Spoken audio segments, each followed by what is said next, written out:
There is no safety in the eating of the flesh of dead animals, and in a short time the milk of the cows will also be excluded from the diet of Yahuwah's commandment-keeping people. In a short time, it will not be safe to use anything that comes from animal creation. And this was written in 1898, Pacific Union Recorder. It was dated in an article November the 7th, 1901. What you are about to see is beyond your worst nightmares. But for animals raised on modern intensive production farms and killed in slaughterhouses, it is cold, inescapable reality. Chickens are probably the most abused animals on the face of the planet. They are crammed into filthy sheds by the tens of thousands, immersed in their own excrement among the corpses of other birds who died of heart attacks or stress. Some even die of starvation brought on by becoming crippled from growing so large, so fast that their legs can't withstand the weight, which makes them unable to reach food. After being genetically manipulated and fed antibiotics to promote unnaturally rapid growth, their hearts, lungs, and legs often break down under the added weight. Heart attacks and crippling leg deformities are far too common.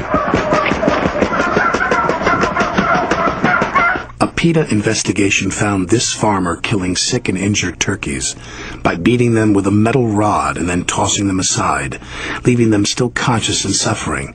This was deemed legal and standard by the industry.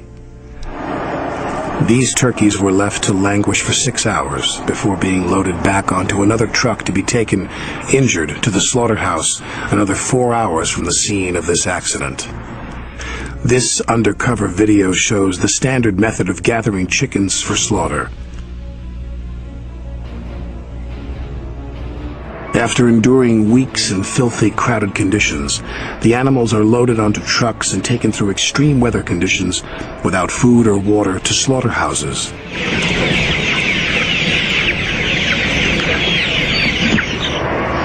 Where they are snapped into shackles by their fragile legs and have their throats slit, often while still conscious. Due to the increase of the love of money in today's society, beef herders realized in the 1980s that feeding ground-up cows back to cows by mixing them into their own feed would make their profits double in some areas. This, however, caused what we call today mad cow disease. Simple reality is, cows were not created to eat cows. Thanks to this practice, much of the beef in the world is simply unsafe to eat for the simple fact that this disease can and does spread to human populations by consumption. Worse yet, even the milk of the infected cows has become unsafe. As any doctor will tell you, poisons in the bloodstream always passes into the milk of the animal. This is why doctors will not give certain medications to mothers that are breastfeeding. They know what's in the blood eventually comes into the milk. Therefore, the milk, ice cream, butter, and yes, even cheese products can now contain mad cow infections in them as well. Of course, the disease won't be as concentrated in the milk, cheese, and butter as in the beef. However, this infection is there. So why play Russian roulette? And for those of you that are wondering about ice cream is worse because it takes 10 gallons of milk to make only 1 gallon of ice cream.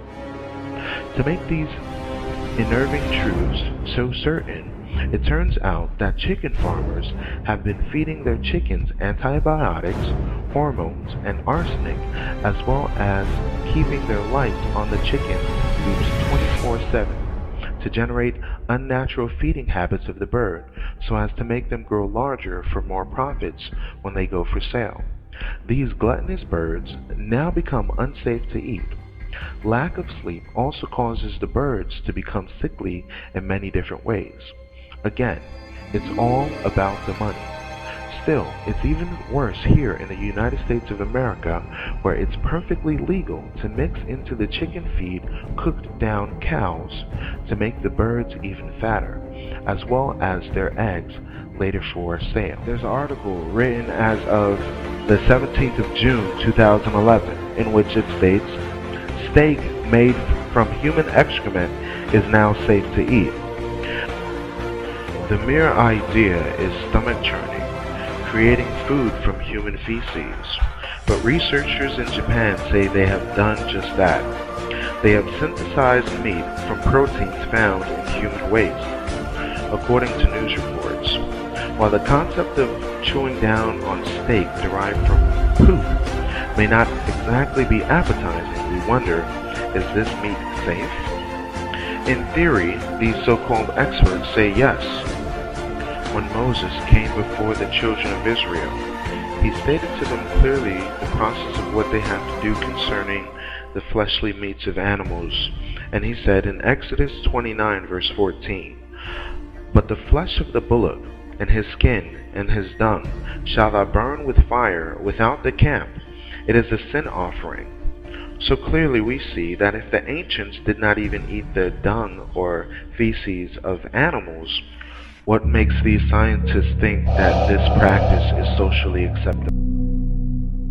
Talking about the mixing of human genes with food and vegetables, I don't really think it's the first time they've done it with the veggies and so on, and probably the rice as well, or even with the fish that get churned out now in these farms, because I watched a program years ago where the Canadian government had funded a project, and they were introducing new DNA into fish, and it's so simple to do.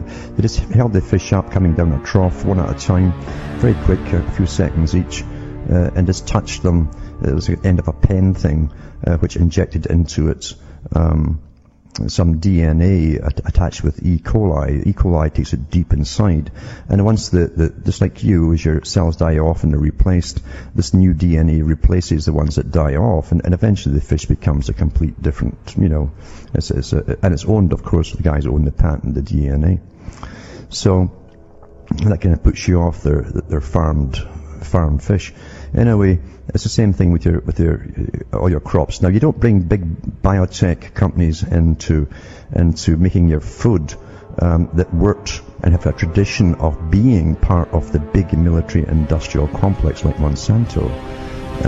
You don't bring in thousands of scientists that are generally making things to kill you into making things because they like you, like food, for instance, which is awfully essential to living. If you haven't thought about it much, you should do some thinking about that.